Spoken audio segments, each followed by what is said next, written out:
Kaibigan, makinig ka dahil baka kailangan mo ito. Israel shall cry unto me, my God. We know thee. Israel hath cast off the thing that is good. The enemy shall pursue him. Alam nyo ang katotohanan mga kaibigan, mga kapatid. Maraming mga tao sa panahon natin ngayon, kilala lang nila na mayroong Diyos, kilala nila na mayroong Panginoong Jesucristo. Pero ang katunayan hanggang dun na lamang yon, yung malalim at intimate relationship with the Lord Jesus Christ at sa ating Diyos ay wala. Hanggang doon lang nakilala nila, kaya't may mga pagkakataon pag dumating na sa matinding problema, dumating sa matinding pagsubok, kung ano-anong hilahil ng buhay ang dumadating sa kanila, ay iiyak na lamang sila sa Panginoon at sasabihin, we know thee. Kilala naman kita o Diyos, pero bakit ganun?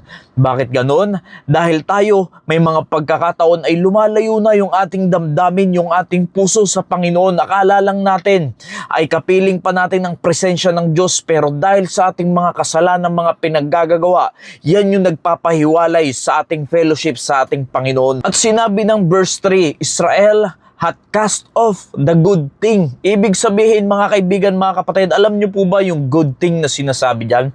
Ang Diyos mismo, dahil God is good. Ibig sabihin, lahat ng kalooban ng Diyos, lahat ng mga bagay ng Diyos ay mabuti para sa tao. Pero kung ikaw mismo na isang mananampalataya ng Panginoong Jesucristo, hindi mo titignan ang kabutihan ng Diyos na ginagawa niya sa iyong buhay at hahayaan mo na alisin yung mga mabubuting bagay na yan sa iyo, darating na lang ang panahon, lalapit ka sa Panginoon na umiiyak ka na lamang. Sasabihin mo, Panginoon, kilala naman kita, pero hindi mo muna na-realize na ikaw muna mismo ay tinanggal mo yung mga mabubuting bagay na ginagawa sa iyo ng Panginoon at naghahanap ka pa ng ibang paraan para lang ikaw ay magkaroon ng kakontentuhan sa iyong buhay, para lang masustain yung araw-araw na pangangailangan mo, para lang matapalan yung mga problema na dumadating sa iyong buhay, ay humahanap ka pa ng ibang solusyon, kahit ang ginagawa ng mga mananampalataya minsan ay tinatanggal nila yung good thing. At pag nangyari yun,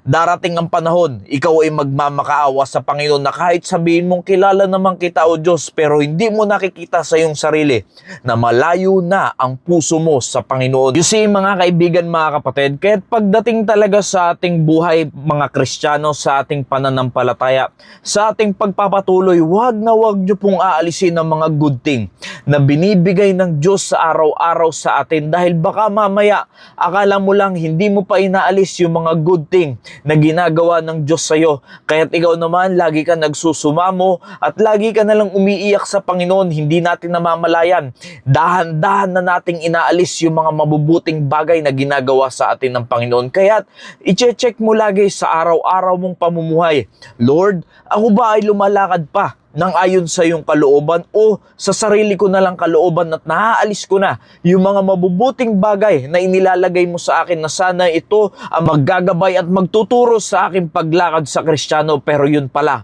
ay nawawala na. Kaya't kaibigan, kapatid, i-check mo lagi ang mga mabubuting bagay na ginagawa ng Panginoon sa buhay mo sa araw-araw, at huwag na huwag mong aalisin yan sa iyong pamumuhay. Nawa naging pagpapala po ang mensaheng ito. Maraming salamat po and God bless you all.